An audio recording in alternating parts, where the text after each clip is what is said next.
Righto, let's just take the measurements that we've just done. I measured the length of that pendulum as 0.389 and I estimated plus or minus about 2 millimetres or 0.002 of a metre. See if you can do better than that perhaps.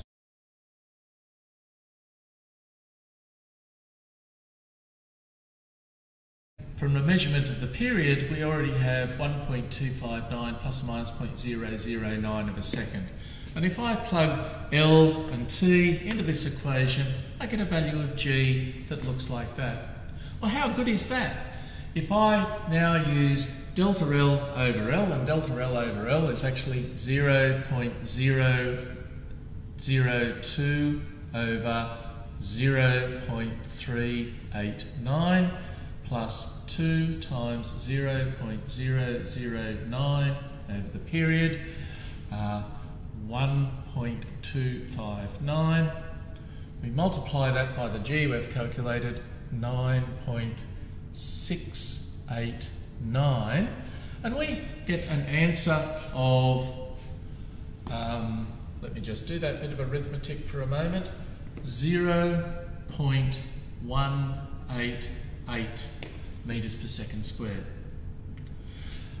Now, an uncertainty is good to about 2 places, so I'm going to round that to 0.19, and we can rewrite this as plus or minus 0.19, and then let's round this one up as well. So instead of 89, we'll just write 9, and there we are, 9.69 plus or minus 0.19 of a metre per second squared.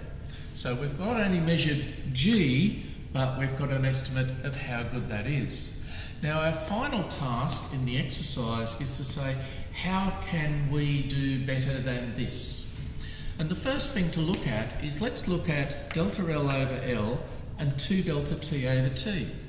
What is 2 parts in 389? 2 parts in 389 is 0.0052.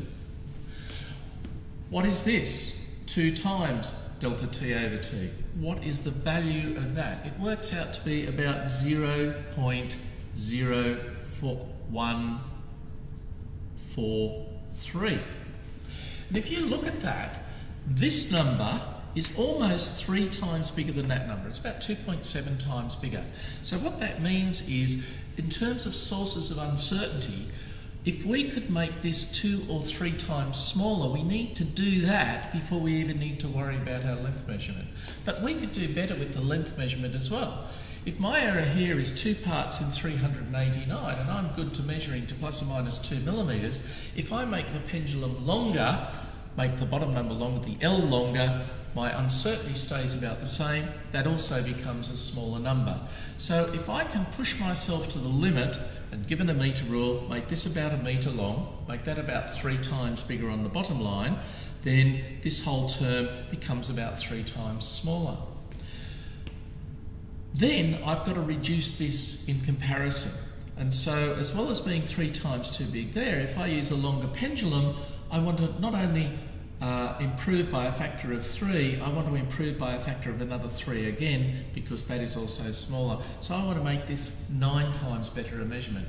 How could I do that? I could measure 90 periods instead of 10 periods, and that way my uncertainty gets 9 times smaller.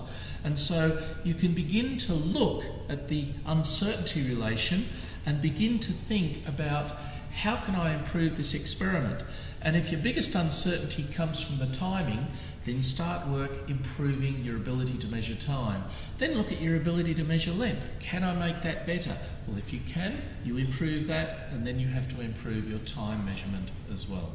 So that's our next task, to set up the longest pendulum you can and make the most precise measure of length, and then for you to look at your own results, look at what is the size of this effect in the total uncertainty and say, how many times smaller does that have to be?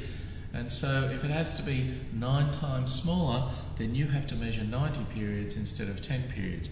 If it has to be 5 times smaller, you have to measure 50 periods instead of 10 periods, and so on. So that is your final task, to see how small you can make the uncertainty and how precisely you can measure the acceleration due to gravity.